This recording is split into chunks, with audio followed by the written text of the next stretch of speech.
Ah, shit. Here we go again.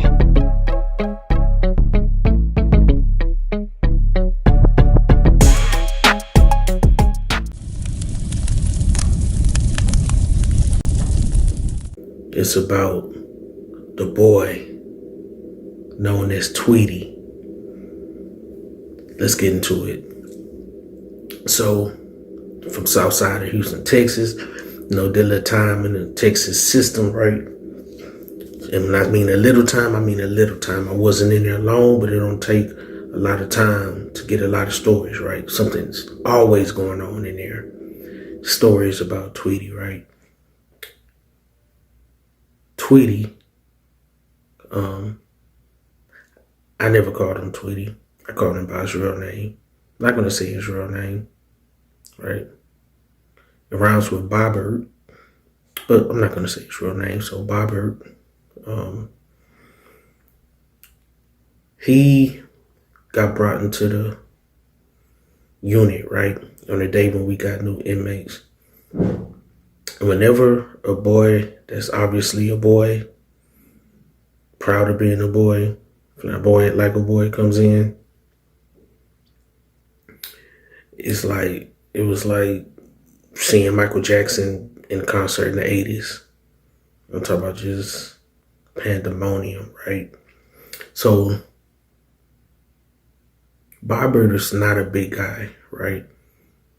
About 5'7", 5'6", about 120 pounds, you know, maybe 122 when he take a deep breath, right?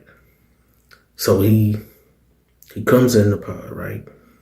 When a guy like Bobbert comes in, what he immediately does is he links up with someone who can protect him and provide for him, right? Survival, right? Everybody's trying to survive in prison. Survival of the fittest, right? Some people call it the terror dome, right? Some people call it the jungle, right? Bobbert has to survive just like anybody else, right?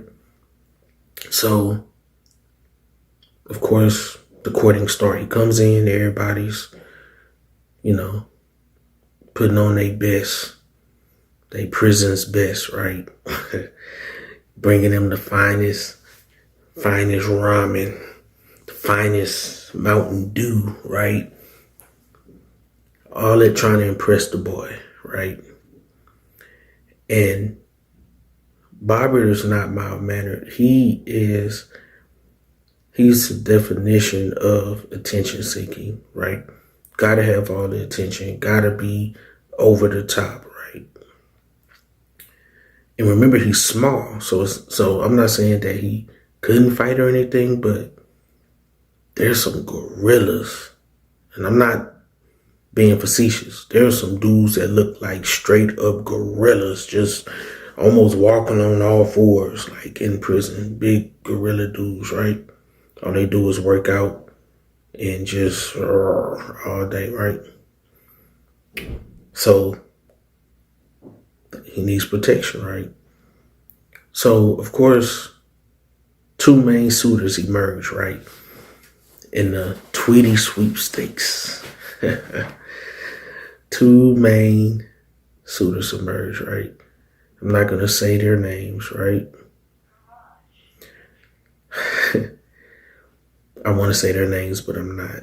Because they may, I don't know if they're still locked up. They could be free. They could be watching videos. I'm not trying to out anybody, right?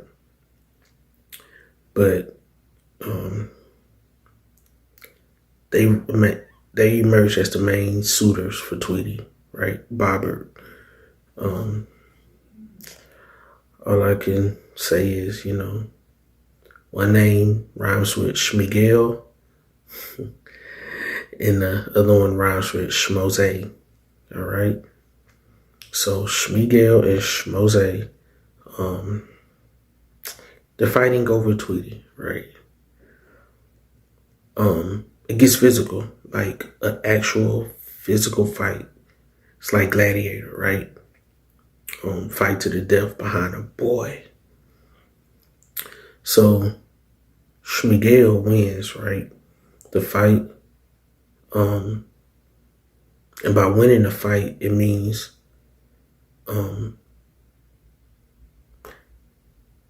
he poked up Schmoze, but they fought in a blind spot, right? By the time the guards got wind of it, everybody dispersed, right? Schmoze, they see him leaking. But by this time, Schmiguel's already gotten rid of the banger, right? He's already gone. Schmoze's not a snitch. He doesn't want a snitch jacket. So he doesn't tell, he goes to medical, right? And of course, there's no footage because it's a blind spot, right? So Schmoze is gone. Schmiguel wins. Tweety. So they full-fledged relationship, right? He moves in, right? He moves in. They're one big happy family, right? So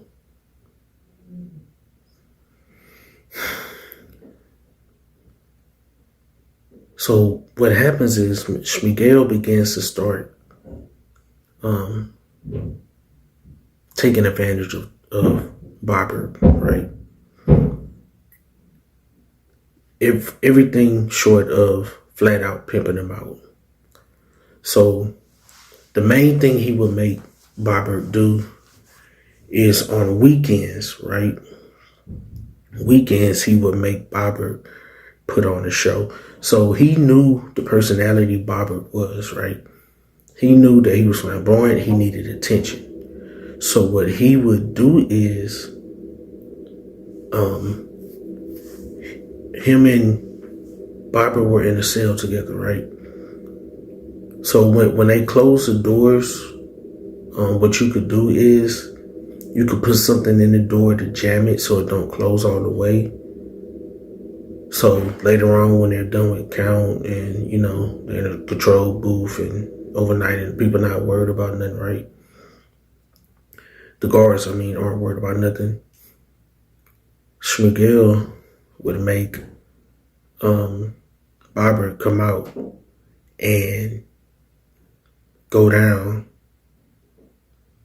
on the floor to the first level where if anybody wanted to watch out of their cell door, they could. And he would make Bobber put on a show. I'm talking about. So you could tell Bobber was like cheerleader, dancer, whatever, in his day. I don't know about y'all, man. So do y'all remember back in the day? Is it just me? But y'all remember back in the day where like maybe the 80s, early 90s, it was like if you went to like a high school football game or basketball game or something, and you look out in the crowd, you'd be like, cheerleaders, okay, that's cool. Oh my God, there's a gay guy cheerleader. Wow. And then by the mid to late 90s, early 2000s, it's like, cheerleaders, okay. Oh, there's a gay cheerleader guy. Okay. And nowadays it's like, oh, cheerleaders and cheer guys and cheerleaders and cheer guys. Like it's just was a fast progression, like from being shocked that there was a male cheerleader, like to like expecting a gay male cheerleader to like have the dance team now is like gay guys, right? And this is no offense to gay people. No, this is just, I could tell that, you could tell that Bobber was, a dancer or something. He was always dancing around, but on the weekends, he would really put on a show, right? I'm talking about down there dancing, doing the split. And he would have to do his own music, so he'll be down there singing songs and just, right? Now, the straight guys, like, we wouldn't be, like, up on the bars over there watching, looking, It's not a good look, number one. And number one, we ain't trying to see that anyway. But the thing is, you can hear him. And, oh my gosh, after a while, Schmoze came back in the unit, right? And you could tell he was still upset about what happened with Schmiguel and Bobber, right? And now you could tell that Bobber was getting a little fed up with Schmiguel, using him, taking advantage of him, right? Making him go down there and do these shows on the weekends, you know, when people are paying Schmigel, you know, and there are some people that are trying to pay him on the low, you know, because they don't want people to know that they were enjoying watching Bobbert, right? So, man, I'm telling you, you have never, it was weird, because before Bobbert got in there, it was like during the week or throughout the week, it was spread out, you know, dudes putting up white sheets, doing whatever, handling their business, you know. But since Schmigel had Bobbert performing on weekends during the week, very little white sheets putting up. But on the weekends, it was nothing but white sheets up everywhere, right? It's like a Ku Klux Klan rally all over there, just white sheets everywhere, right? And so, in prison, you always got to watch your back. In prison, things are never ended, never over. You could think you ended a beef. You could think you took care of something. It's never over. It's rarely ever over unless somebody is taken up out of there, not breathing, right? Air lifted up out of there, right? So, what happened is Schmigel is using Bobbert, right? Or taking advantage of Bobbert, and you can tell Bobbert's getting tired of it because he probably wasn't getting his cut. He probably wasn't getting, you know, what he felt he deserved for, you know, down there putting on the show and stuff. And so, word around the pod was that Bobbert was messing around with Schmose behind the scenes. And everybody knew but Schmigel, right? And so, with situations like that, you know what's coming. Eventually, Schmose is going to want Bobbert for himself, right? Like, no sharing, no sneaking. I need you, right? Pause, right? But Bobbert wasn't, you know, going for that. He was sticking with Schmigel, right?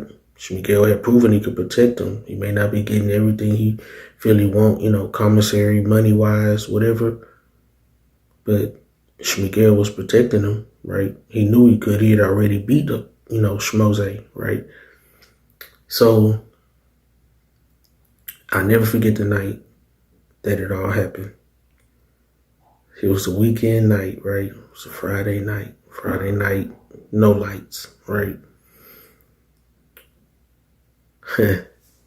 They did the normal thing, right? They put something there to jam the door.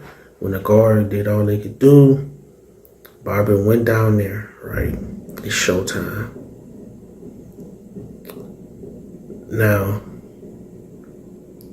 what nobody else knew was that Schmose had did the same thing, right? Jammed his door. So what happened was, Bobbert is down there doing this thing, right? Before anybody knew it, Schmose had snuck out his cell, came around the opposite side of the tier away from Schmigel's cell, right, to where he couldn't see. Quietly made his way down. Now remember, it's nighttime, so there's very little light. And, you know, Bobbert is kind of, in the little light there is, you know, it's almost like a spotlight almost, right? So Schmose makes his way down there. And next thing you know, I'll never forget it. Bobbert was down there singing. Y'all remember the TLC song, Red Light Special? Baby, it's yours. I'm like, he couldn't sing. Oh my gosh, with that nasally voice. You know, I remember girls, she Brandy and them used to sing in the 90s.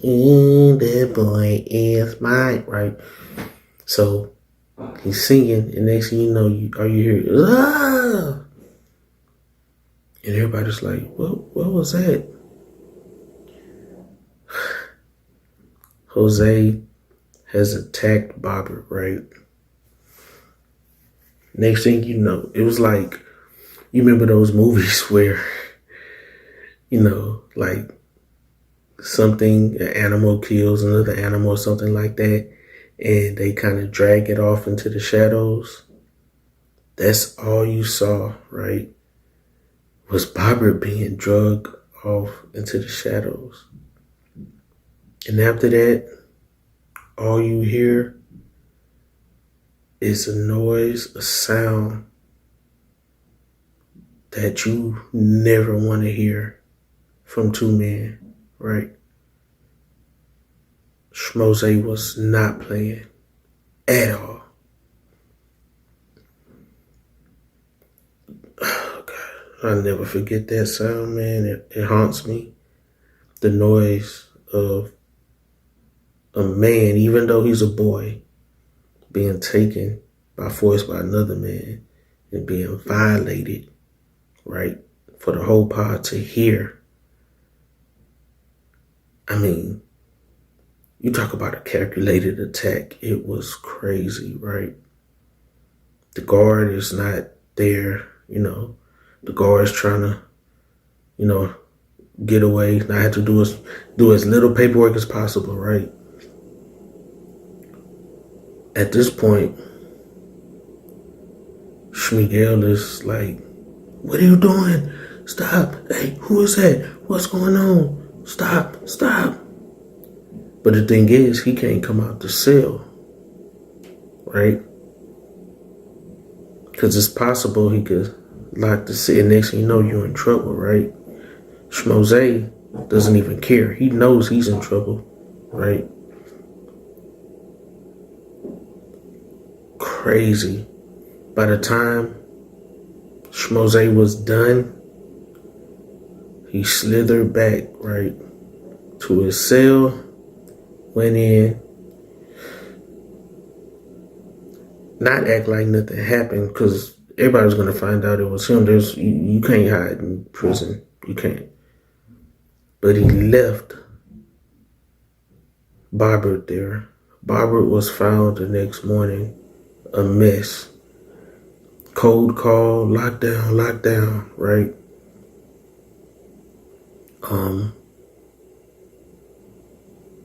Barbara was taken up out of there, never to return to that cell, that pod again. Crazy story of Tweety, aka Bobber, Schmigel, Schmoze. Of course, they found out it was Schmoze, and they got him up out of there.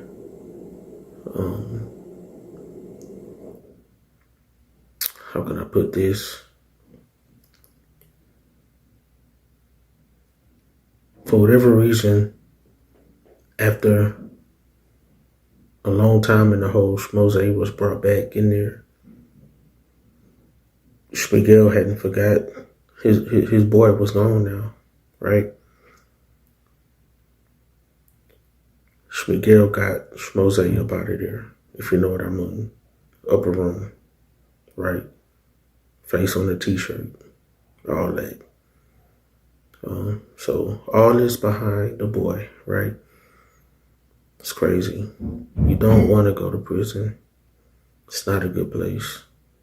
It's not a good place at all. So with that, I'm gonna end this story. Y'all have a great rest of your day or night if you're watching this at night.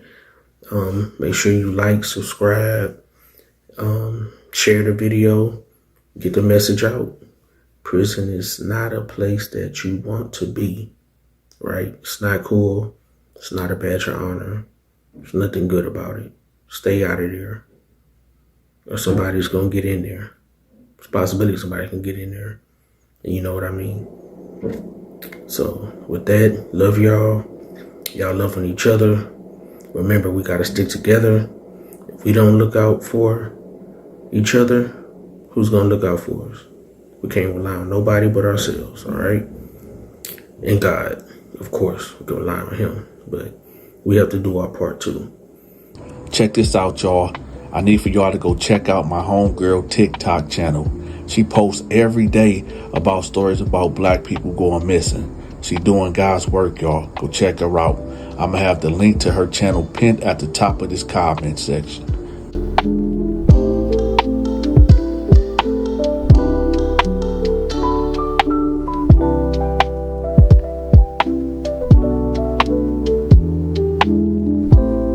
Hey, yes you. Are you a member of the Donta Show Network?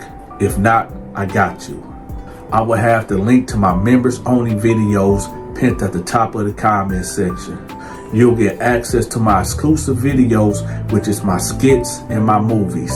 Also, when you become a member, I'll give you a special shout out on the 15th of every month. Again, the link to the members only videos will be pinned at the top of the comment section. I drop a brand new video every day at 5 p.m. Standard Eastern Time. If you want me to promote your business, your social media channel, your products, your storefront, if you got a song, if you got a book, get in contact with me at 313-452-8981. That's 313-452-8981. Or email me at THEDONTASHOW88@yahoo.com.